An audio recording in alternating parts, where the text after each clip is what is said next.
Okay, taas mo, bitawan mo ang clutch. Ayun oh.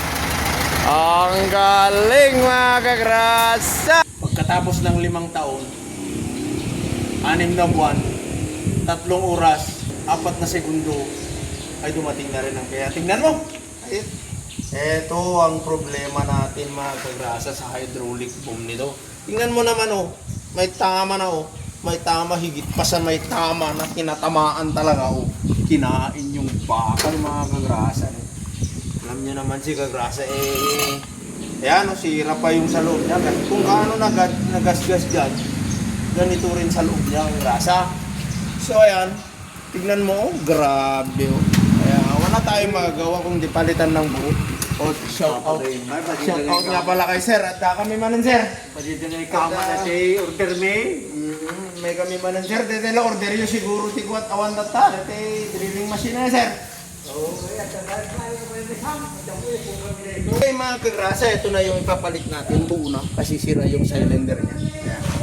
Ito po nakalagay ito kagrasa. Tignan mo rito para makita mo rin kagrasa. Ganito ang maglagay nito. Ayan o. Dahan-dahan lang tayo dahil medyo delikado po kasi ito. Ayan o. Ayan. Bale, ganito rin ang itsura niya pagkatapos na kagrasa. So ayan, ilagay natin na ganyan. Ayan.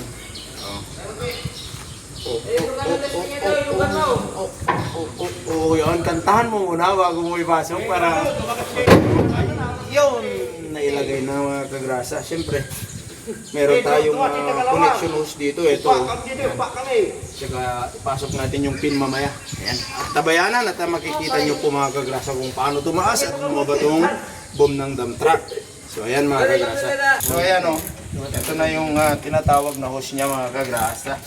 Ayan, ililalagay ko na po. Siyempre gamit ang number 30 na socket. Ayan. At matatapos din natin itong kay Mado ba to? Kay Mado ba to, sir? Mando? Ayun. Kailangan natin talaga higpitan mga kagrasa dahil medyo delikado pag hindi natin hinigpitan. So ngayon, ang mangyayari mga kagrasa ay ilak na natin ito. Di ba ito yung tinanggal mong lock kagrasa?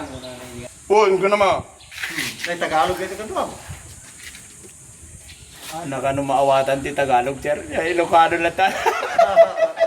Kailangan imaneho na ngayon, sir, Ano ba ito? Tagsubli pa talaga gasolina. Ano ba kami dyan?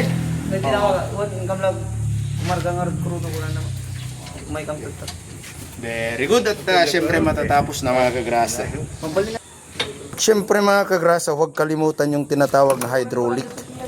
Yan, dyan po ang lagayan ng kanyang hydraulic mga kagrasa. Oh. Napakasimple lang. Hindi naman natin pupunuin yan. Kailangan nasa mahigit kalahati lang po ang ilalagay po natin dyan sa loob ng kanyang hydraulic tank mga kagrasa. Ayan naman, na po mga kagrasa. Siyempre katang natin ito.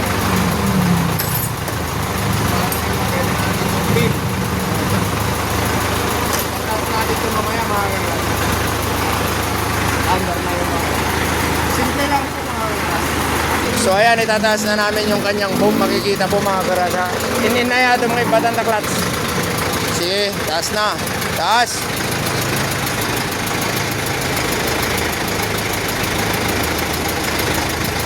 Sige, taas. Ayan, nakikita nyo na mga kagrasa. Ayan, oo. Op, yeah. Ayan, tumaas na po mga kagrasa para may lagay natin yung pin na tinatawag. Siyempre mga kagrasa, lalagay na namin yung pin. Ang mga safety niya, ibababa na natin. Meron pang dalawa doon. Tatanggalin ko.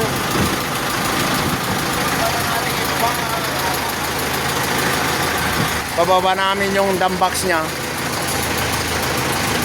Paharap. Ayun, bumaba na po mga kagrasa. Okay na po. Ayan o, ang galing. Ayan mga kagrasa. Tapos, subukan mong itaas ngayon. Papasok dun sa yung patras, ganyan. Sige, itaas mo, bitawan mo ang clutch. Ayun o. Ang galing mga kagrasa. Ayun. Tumataas na po mga kagrasa o. Ayan, at wala na rin leak yung ginawa namin na hydraulic boom. Ayan, yung pinalitan namin wala na pong leak. So ayan, tumataas na po ang kanyang dam box. Ayan. Kagrasa ulo. Nagpapasalamat.